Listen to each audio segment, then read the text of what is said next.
আমি মহান আল্লাহ তাআলার এজ এ মুসলিম হিসাবে আমি প্রমিস করতেছি যে আমি চাই না নিরীহ কোনো মানুষের শাস্তি হোক। বাংলাদেশের ইতিহাসে শুক্রবারে কোনোদিন হরতাল হয় নাই, চ্যালেঞ্জ করলাম। সে বগুড়া একটা মার্ডার কেসের আসামি ছিল, ওইখান থেকে পালাইয়া ঢাকায় আসছে, আইসা আরেক মার্ডার কইরা সালমান শাহরে সে back to the Bogura. Salman Shah মারা যাওয়ার আগের দিন ডলি হুট করে কেন চলে আসে? সেই সময় ডলির সালমান শাহ বাড়িতে ছিল শুধু মনোয়ারা আর আবুল, আর কেউ ছিল না। ডলি কেন চলে আসলো আগের দিন রাতে? ওই দিন এর আগের দিন রাত্রে সে আমাকে ফোনে কথা বলছে, মামা সকালে আসবো, ফার্স্ট ফ্লাইটে 11টা 11:30 বাজবে, তোমার সাথে জুমার নামাজ পড়বো, পড়ে তোমার সাথে থাকবো 2-4 দিন মেন্টাল ফ্রেশের জন্য। এরপরের ঘটনা হলো সে বলছে যে আমি ঘুমতে ঘুরতে ডিভোর্স পেপারে সাইন করব। আমি তার বকা করছি যে আবার কি হইলো, সে আমার বলছে আমি এইসব প্রুফ দেবো। আমি বলছি ওকে ঠিক আছে, একে নিয়ে সংসার করা যায় না, যা এখানে ইতি। পরের দিন তো যা ঘটার ঘটে গেছে। বিকালবেলা জানলাম, ঢাকা আসলাম, লাশ নিলাম, অনেক কিছু। লাশ নেওয়ার সময় আমি এবার রাস্তা থেকে ব্যাক করে সামিরাকে নিতে আসলাম, সেইটাও সামিরার বাপ সামিরা অস্বীকার করতেছে, মানে আমার যত ঘটনা অস্বীকার করতেছে। আমি মহান আল্লাহ তাআলার এজ এ মুসলিম হিসাবে আমি প্রমিস করতেছি যে আমি চাই না নিরীহ কোনো মানুষের শাস্তি হোক, নিরপরাধ মানুষের শাস্তি হোক। এই ডন হোক আর সামিরা হোক আর সামিরার মা হোক, যাই হোক কি হোক, আমি যাহা জানি তাহা সত্য বলিব, এইটাই। ইমন যেদিন মারা যায় এর 4-5 দিন আগে ইমন বিল্টুকে নিয়ে সামিরাকে আনতে রওনা হয়েছে চিটাগংয়ে। বিল্টু ইমনের ছোট ভাই শাহরান। বিল্টু দেখছে গলার মধ্যে একটা দাগ, বলছে ভাইয়া গলায় দাগ কেন? ইমন তখন প্রমিস করাইছে কাউকে বলিস না, আমি এমন এক ঘটনা দেখছি যার জন্য স্বামীরা চলে গেছে চিটাগংয়ে। কি ঘটনা? বলে অন্য লোকের সাথে স্বামীরাকে পাইছি। বিল্টু বারবার ছোট ভাই হয়ে বলছো ভাইয়া যে মহিলাকে তুমি অন্যের সাথে দেখছো তারা তুমি কেন আনতে যাইবা? তুই বুঝবি না, তুই বুঝবি না, তুই বুঝবি না, ভালোবাসা এমন এক জিনিস। যাক, আনতে গেছে। বিল্টু যখন ইমনকে নিয়ে চিটাগং গেছে, ইমন মারা যাওয়ার 4-5 দিন আগে, যাই হোক ভাবিরে সেও বুঝাইছে। ডন এইখান থেকে কেন বলে যে সে সালমান শাহের সাথে চিটাগং গেছিল সামিরাকে আনতে? ডন তোর সাথে ছিল না, সাক্ষী তো বিল্টু আর ইমন ছিল। ডন এখানে কেমনে বলে আমি ভাবিকে আনতে গেছিলাম, এই না সেই না? ভাবির বিরুদ্ধে ডনের কোনো অভিযোগ নাই কেন? আর এই মিথ্যা কথা বলতেছে কেন? ডনের প্রসঙ্গে আসতেছে আমি পরে।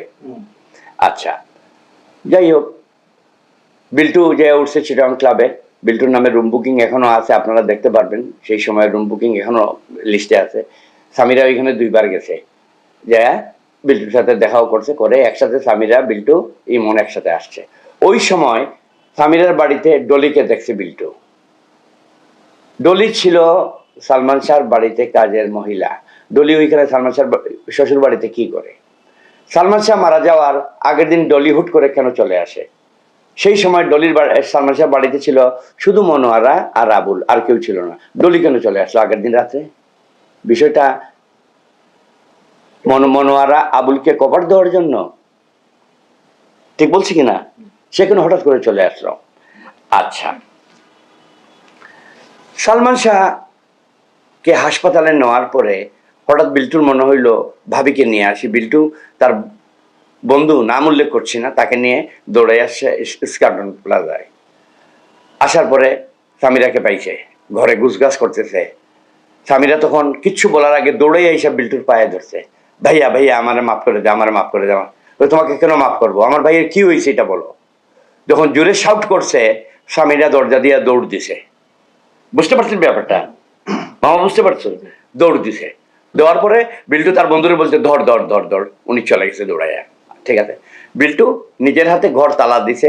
তালা দেওয়ার পরে বিল্টু যখন লিফটে উঠলো তার বন্ধুকে নিয়ে, বন্ধুর নাম কিন্তু আমি উল্লেখ করতেছি না, পরে সাক্ষীর জন্য আমি উল্লেখ করবো। বিল্টুর বন্ধু লিফট তখন কে না কে 8 তলায় না 7 তলায় টিপ দিয়ে রাখছে।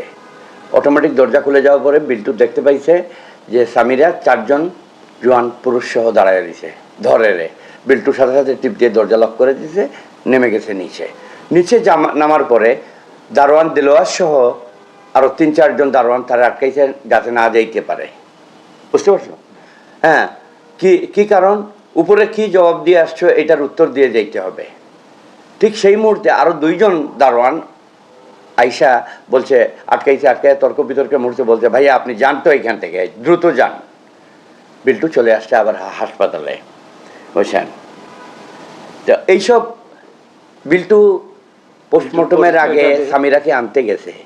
সামিরার উচিত ছিল বিল্টুকে জড়ায় ধরে দেবর, ভাইয়া হ্যাঁ আমি যাব না, যে এই কাণ্ড করার কারণ কি?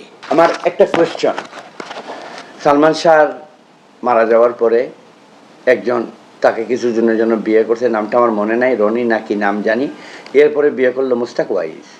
মুস্তাক ওয়াইজের গর্বে তার 3টা সন্তান, বুড়া বুড়া বয়স হয়ে গেছে, বুঝছেন, বাচ্চাদের বয়স হয়ে গেছে। 20-22 বছর সংসার করার পরে এখন বিয়ে করলো ইস্তিয়া। আমার এই জীবনে যদি এখন আমি বিয়ে করি তাহলে আমি খুঁজবো কারে, হাফিজ বা আলিম কোনো মহিলারে যে আমার সেবা করতে পারে, ঘরে নামাজ পড়তে পারে, ঘরের সৌন্দর্য মাধুর্য ইসলামিক ওয়ে বজায় রাখতে পারে।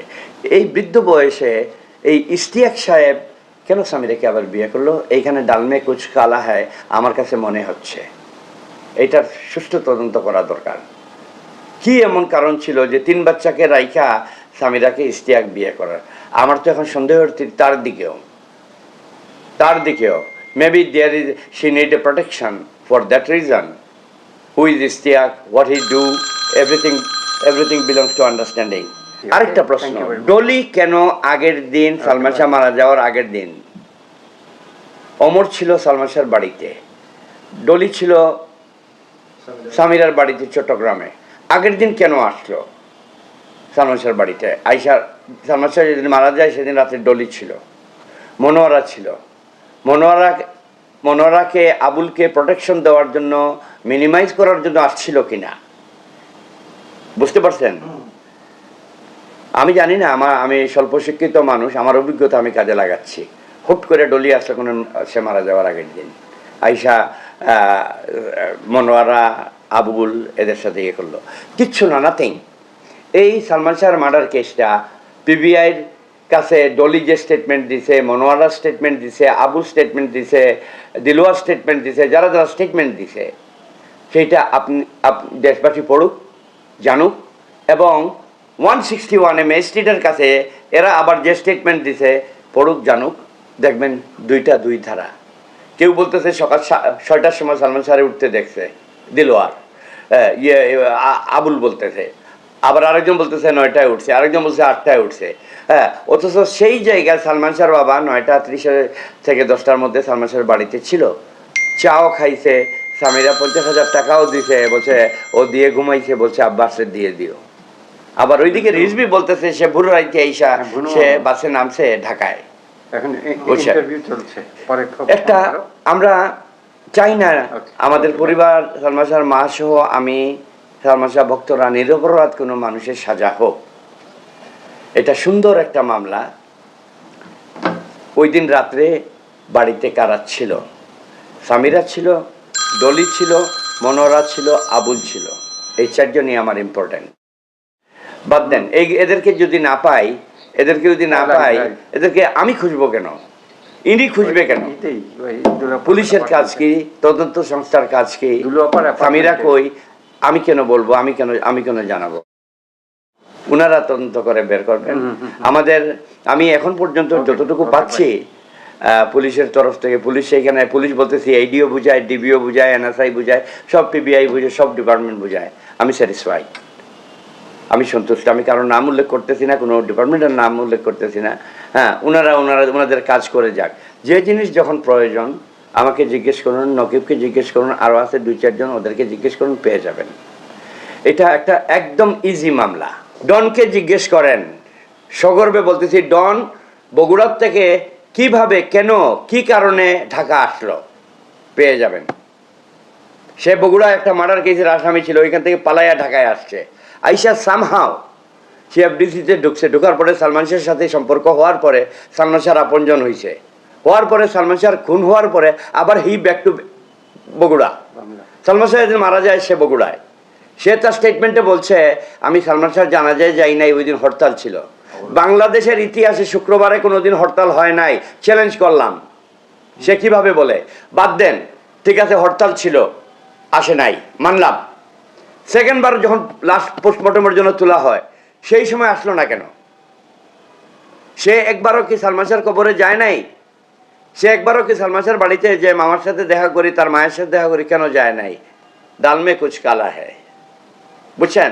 তাকে প্রশ্ন করলাম, আর সে কিভাবে বলে সালমান শাহর সাথে সে চিটাগাং গেছিল সামিরাকে আনতে? মিথ্যার আশ্রয় নিচ্ছে। আমি এই সিআইডি, ডিবি এরা প্রশ্ন করার জন্য বলতেছি না, প্রশ্ন আমি সারা বাংলাদেশের সালমান শাহ ভক্ত জনগণের কাছে ছুড়ে দিলাম। সে মার্ডার করে, এখানে মার্ডার কেসের আসামি বগুড়ার থেকে ঢাকায় আসছে, আইসা আরেক মার্ডার কইরা সালমান শাহরে সে ব্যাক টু দা বগুড়া। মিথ্যা কথা বলে যে শুক্রবারে ইয়ে ছিল, অবরোধ ছিল, আমি আসতে পারি নাই। যে অবরোধ কি এই 2026 পর্যন্ত অবরোধ? এই 2026 পর্যন্ত কি হরতাল? একদিনের জন্য আমাকেও ফোন করে নাই। সালমান শাহর ঘনিষ্ঠ বন্ধু ছিল, সে দিন রাত একসাথে কাটাইতো। বুঝতে পারছি? হ্যাঁ, আপনার মন যদি পরিষ্কার থাকে আপনি আসবেন, আমার সাথে যোগাযোগ করবেন। অমরকে আমি দোষী না, অমর বাচ্চা মানুষ। অমরের গর্বিত হওয়া উচিত। অমরের মা অমরকে বলা উচিত যে তুই গর্ববোধ কর, তোরে সালমান শাহ কুলে নিছে, পিঠে নিছে, একসাথে ঘুমাইছ সালমান শাহের সাথে, এক টেবিলে খাইছ, তোরে দামি দামি কাপড় চোপড় কিনে দিছে, খেলনা কিনে দিছে। তুই প্রকাশ কর ফেসবুকের মাধ্যমে যে আমি সেই অমর। অমরও কেন আজকে এত বছর 26 হয়ে গেল, অমরও কেন কোনো ডিক্লারেশন দিল না? হ্যাঁ, এইসব প্রশ্ন আমি জনগণের কাছে, সমস্ত সালমান শাহ ভক্তর কাছে ছেড়ে দিলাম। আবুলের বাড়িতে আমি নিজে গেছি। আবুল যেখানে থাকে সেই এলাকায় সবাই গরু রাখে, ঘাস কাটে, কিন্তু আবুল যে বাড়িটা বানাচ্ছে অলমোস্ট আমার মনে হয় এখন পর্যন্ত 2 তলা বাড়ি বানাচ্ছে, 1 কোটি টাকা খরচ করছে। আমি ওই এলাকার লোকজনকে জিজ্ঞেস করলাম, তারা বলল আমাদেরও তো একটা প্রশ্ন, যে আমরাও ঘাস কাটি, গরু রাখি, আবুলও ঘাস কাটে, গরু রাখে, তার কোনো ছেলে নাই, 3 মেয়ে, হ্যাঁ, কেউ বিদেশেও না, সে এত টাকা থেকে কোথায় পাইল? এত বড় বিল্ডিং বানাচ্ছে। আবুলকে আমি প্রশ্ন করেছিলাম এটা, সে বলে তার শালা পাঠাইছে টাকা কাতার থেকে। শালা বুনজামাইন নামে টাকা পাঠায়, এটা আমার ডিউটি না সিআইডি, ডিআইবি, পিবিআই এদের ডিউটি? ওরা অ্যাকাউন্ট চেক করুক। কেউ বুনজামাইন নামে কোটি টাকা পাঠায় বাড়ি করার জন্য, আর যে জায়গায় বাড়ি বানাচ্ছে সেই জায়গায় একটাও পাকা বাড়ি নাই, সব টিনের ঘর। যান ওইখানে দেখেন যে। আমি চ্যালেঞ্জ ছুড়ে দিলাম।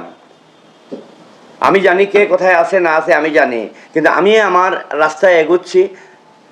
আমি পারতেছি না।